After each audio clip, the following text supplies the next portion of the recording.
আর্জেন্টিনার Copa America দলে কারা খেলবেন তা নিয়ে কৌতূহলের শেষ নেই। কোচ লিওনেল স্কালোনির দলে সুযোগ পাবেন কোন 23 জন তা নিয়ে জল্পনা কল্পনা শেষ নেই। মানিক মাহমুদের রিপোর্ট। আগামী 20 জুন থেকে শুরু হবে দক্ষিণ আমেরিকা মহাদেশীয় শ্রেষ্ঠত্বের আসর কোপা আমেরিকা। টুর্নামেন্টের 48তম আসরে লড়বে 16টি দল। লিওনেল মেসির হাত ধরে গত ফুটবল বিশ্বকাপে শিরোপা জিতেছে আর্জেন্টিনা। দারুণ ফর্মে আছে দলটি। কোপা আমেরিকার বর্তমান চ্যাম্পিয়ন আর্জেন্টিনা। এবারে ফেভারিট তারা শিরোপা ধরে রাখার লক্ষ্য আলবিসেলেস্তেদের। টুর্নামেন্টের বাকি আরও 2 মাসেরও বেশি। তবে এরই মধ্যে ফুটবল দুনিয়ায় আলোচনা শুরু হয়ে গেছে লিওনেল স্কালোনির 23 জন স্কোয়াডে থাকবেন কারা। ক্লাব ফুটবল ও আন্তর্জাতিক ফুটবলে মেসি, ডি মারিয়া, এমিলিয়ানো মার্টিনেজদের পারফরমেন্সের সাথে অন্য আর্জেন্টাইন ফুটবলারদের পারফরমেন্সের দিকেও কড়া নজর রাখছেন কোচ স্কালোনি।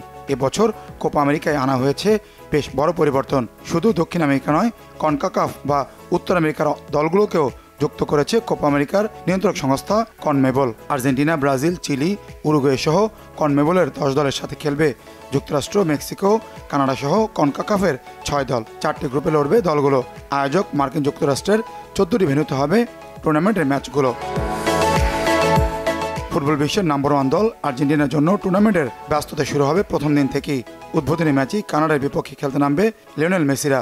গ্রুপ এতে আর্জেন্টিনার বাকি 2 প্রতিপক্ষ পেরু ও চিলি। শিরোপা ধরে রাখার মিশনে সবচেয়ে শক্তিশালী দলটাই করবেন স্কালোনি। এটা তো আর বলার অপেক্ষা রাখে না। 23 জনের দলে সৌভাগ্যবান কারা হতে পারেন, আর্জেন্টিনার কিছু গণমাধ্যম প্রকাশ করেছে সম্ভাব্য তালিকা। ফরওয়ার্ড লাইনে দ্য ম্যাজিশিয়ান লিওনেল মেসির সাথে আনহেল ডি মারিয়াকে ঠিক করে রেখেছেন স্কালোনি।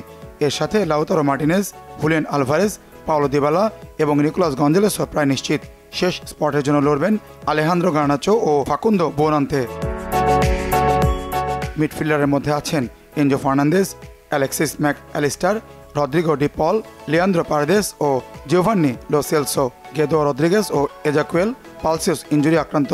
এদের মধ্যে একজন অথবা নতুন কাউকে দেখা যেতে পারে স্কোয়াডে। ডিফেন্স লাইনে Cristiano Romero, Nicolas Otamendi, Lisandro Martinez, German Pezzella, Nicolas Tagliafico এবং নাহুয়েল মোলিনার জায়গা একরকম পাকা।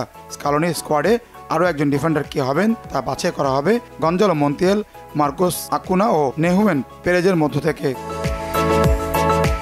গোলকিপিংয়ে 3 জনের মধ্যে এমিলিয়ানো মার্টিনেজ ও ফ্রাঙ্কো আরামানি থাকছেন, এটা প্রায় নিশ্চিত। তৃতীয় গোলরক্ষকের বিবেচনায় আছেন ওয়াল্টার বেনিতেজ ও জেরোনিমো রুল্লি। এদের মাঝে কোচ স্কালোনির পছন্দে এগিয়ে বেনিতেজ। 1916 সালে শুরু হওয়া কোপা আমেরিকা 108 বছরের পুরনো ঐতিহ্যবাহী ও মর্যাদাপূর্ণ টুর্নামেন্ট। দক্ষিণ আমেরিকা মহাদেশীয় শ্রেষ্ঠত্বের আসরে সর্বোচ্চ 15 বার চ্যাম্পিয়ন হয়েছে আর্জেন্টিনা। সমান সংখ্যক শিরোপা জিতেছে উরুগুয়ে। ব্রাজিলের ট্রফি 9টি।